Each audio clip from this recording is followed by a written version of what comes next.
It's possible to land this plane. A choir of angels is sitting on whoopee cushions. When the conservative Larry Ellison took over CBS, he installed a conservative news editor, Barry Weiss, as editor for the news division, which included the flagship news magazine called 60 Minutes, which runs every Sunday and has run every Sunday since the 60s at some point. And it's, the classic American news magazine. And out of a combination of left-leaning bias and confrontations with the boss, a lot of the people at 60 Minutes, I think a third or even half of the people were fired, and including Scott Pelley, which was the face of 60 Minutes. And he went on to give a big, long, kind of wordy, kind of puffed up interview with the New York Times. You have to remember, this guy is worth somewhere between 14 and $18 million. Well, if we want to talk about it at an emotional level, the best thing that I can imagine in terms of describing it is that it's like your spouse was murdered. Chuckles the clown is dead. It was a freak accident. He went to the parade dressed as Peter Peanut. And a rogue elephant tried to shell him. Watching this interview, I had to think of Ted Baxter, or Ted Knight, actually. Ted Knight is the actor. Ted Baxter is the character he played on the classic sitcom Mary Tyler Moore, which was a CBS sitcom running from 1970 to 1977. And Mary Tyler Moore, it was a small news division in a small television network. They poked fun at this network or television news tradition that we have, loving fun. And their flagship guy to poke fun at was Ted Baxter, the character Ted Baxter, played by Ted Knight. And he was a stuffed shirt. He had a low voice, and he had a serious, he could look serious in the camera. And so he would announce all these news things and stuff, which he had no idea about. He was an idiot. But he announced the news in a manner that you trust, you automatically trust.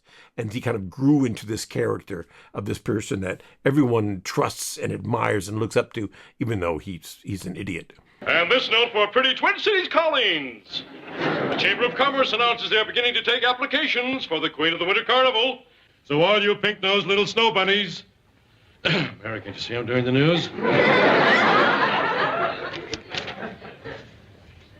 Read it. All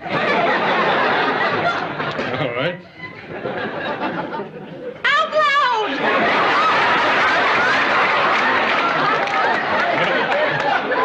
loud! We can save this.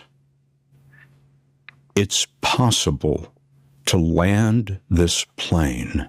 I remember Chuckles used to recite a poem at the end of each program. A little song, a little dance, a little seltzer down your pants.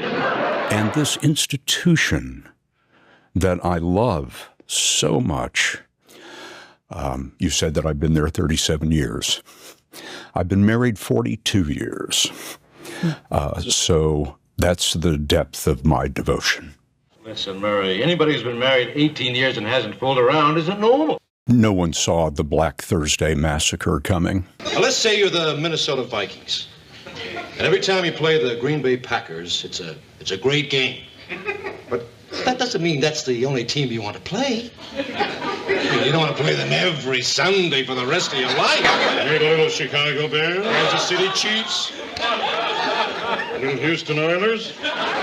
Last season, we had 2.5 billion views. That's a third of humanity. I like to think that somewhere up there tonight, in his honor, the choir of angels is sitting on whoopee cushions. President Trump reacted to your being fired He also said you were part of this gang of stupid, crooked people that don't care about your country. Stupid, I can take that. Stiff, yeah, probably. Don't care about the country.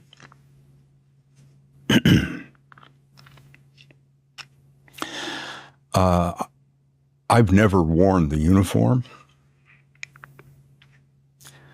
but I've been in combat for this country, in Afghanistan and Iraq, Kuwait, been shot at, spent nights in foxholes filling up with water in the desert. You become a journalist because you love the First Amendment. You become a journalist because you love the country. And while all the other descriptions that the president used about me might be applicable, not that one. But to publicly attack the individual workers at a tiny television station who are simply doing the best job they can is nothing but sadistic bullying by an arrogant snob. Now hit him. Nick Bilton wrote an email to the staff, sort of introducing himself. And it was so insulting to the staff and so insulting to the history of 60 Minutes. He told us in that email that it wasn't 1968 anymore, and suggested that we had all been frozen in amber in 1968 when the program first went on the air. And sensible, rational people do not throw either pies or punches at someone's face for simply stating an honest opinion. Only a fool would vent his frustration in those ways.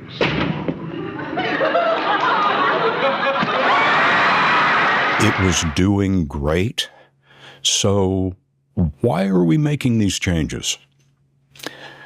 We need adult supervision. Ted Baxter, Walter Cronkite.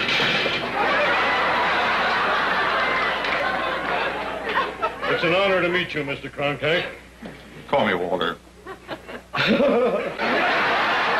As we're standing in there, Nick makes his way to the front of the room and does something absolutely jaw-dropping to me. He pulls out his phone and begins reading a statement off his phone in a room full of 50 heartbroken people.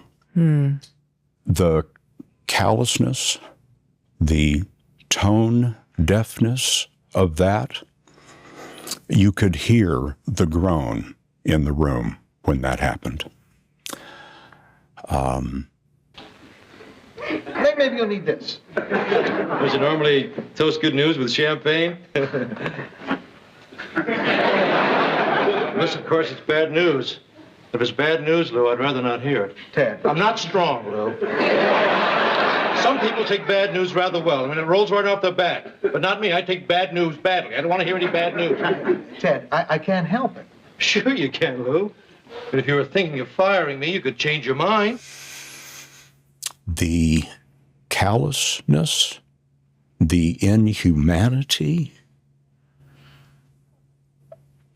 breathtaking. Ted, I'm not thinking of firing you.